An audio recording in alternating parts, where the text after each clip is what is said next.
Started with a simple text. I didn't think much of it at first. Sarah saying she needed some space, a break, a moment to think. 2 months of silence ahead of us, she claimed. I stared at my phone, the screen glowing in the dark living room, wondering what had changed overnight. I remembered her words clearly. He's better, Tony. Just like that, she left me without a fight, without a warning, like a casual decision someone makes when they've stopped caring. For 2 months I replayed that phrase in my head, each repetition twisting sharper than the last. Better? How? What was I missing?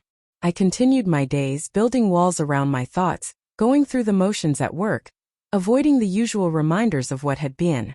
I fixed cars, pored over projects, and drowned myself in tasks. It helped, at least on the surface. People at the shop noticed I was quieter, more distant. But inside, every small memory of her lingered. Like smoke curling in a room you can't open a window to. Every evening I'd walk past her favorite coffee spot, her old yoga studio, places we once went together. Memories of laughter, arguments, quiet moments. Everything flashed in sharp contrast to the emptiness she left. Friends tried to console me, but what words could cover the sting of being replaced? He's better. Those 3 words haunted me in my dreams, in the pause of a song on the radio, in the hum of my truck engine at night. Then came the call. A message from her, simple, almost casual. Can we talk? My stomach sank, a mix of apprehension and something darker, anticipation. 2 months had passed, and suddenly the universe had decided to throw her back into my life. I wondered what she would say, if she would apologize, if she would even acknowledge what she had done. Or worse, if she would pretend like nothing happened, expecting me to fall back into the same routine of patience and forgiveness. I sat in my apartment, the fading light through the blinds highlighting the half-empty beer can on the table, my hands trembling slightly as I texted back. Sure. Where? Her response came almost immediately. Bean Counter. 6 p.m. The place where we had once shared birthdays, coffee, and laughter. The same place that now felt like neutral ground for a confrontation I didn't know I wanted, or needed. I left early, walking past the streets we used to roam. Every familiar corner a reminder of the past I had tried to bury. When I arrived, she was already there, sitting at our usual booth, her posture casual but her eyes alert, scanning the room until they met mine. The air between us was heavy, charged with months of silence, tension, and unspoken truths. I sat down, my hands gripping the edge of the table, my mind racing with questions that didn't have easy answers. She smiled, but it didn't reach her eyes, the kind of smile that belongs to someone who knows they've changed the rules, and maybe even won. She didn't start with apologies. Not yet. Instead, she leaned back, crossing her arms, and said casually, I wanted to see how you were doing. I studied her, noting every detail, the slight hesitation in her voice, the way her fingers tapped the table, the quick glance at her phone. 2 months away, and yet she acted as if nothing had happened. I kept my tone calm, though inside my chest was tight. I've been fine, I said slowly, letting each word hang between us. Better than fine, actually. I've been keeping busy. She nodded, eyes flicking to mine, measuring, calculating. There it was, the same Sarah who had decided someone else was better. So, about the other night, she started, her voice lighter, trying to normalize it. I shook my head. Let's not pretend, Sarah. You left. You said it yourself. He's better. Do you even understand what that did to me? Her smile faltered, a shadow crossing her face, quickly replaced by composure. I thought I needed space, she said, almost rehearsed. It wasn't about hurting you. It was about figuring myself out. I leaned forward, resting my elbows on the table, locking eyes with her. Figuring yourself out? By walking away and leaving me wondering if I wasn't enough?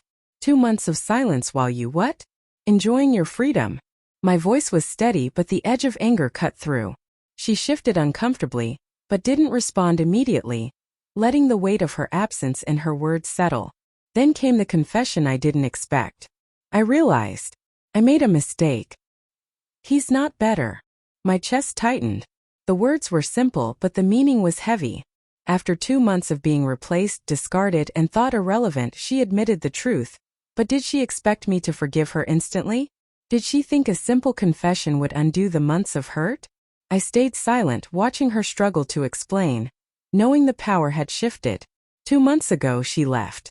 Now she returned, not to claim me back, but to face the consequences of her choices. You left me, I finally said, my voice low, deliberate. Not because you had to, because you thought you could. And now you're back expecting what? Her hands shook slightly, betraying her composure. I didn't know how else to, she started, but I held up a hand. Stop. I want to hear it, but this time it's on your terms. You need to understand something first. The table was small, but the distance between us felt enormous. The air was tense, thick with the history of our shared life and the fresh weight of betrayal. Her eyes searched mine, looking for some sign of softness, some hint that I would forgive her on the spot. But I remained still, letting the silence speak louder than any words could. She had underestimated me once. Now she was about to see what happens when patience and anger coexist in a man who knows his worth. I leaned back slightly, letting the tension stretch before I spoke. 2 months ago you walked out saying he was better. You think a simple "I was wrong" fixes that? It doesn't. Her eyes widened slightly, the first flicker of fear crossing her face. I continued, calm but unwavering.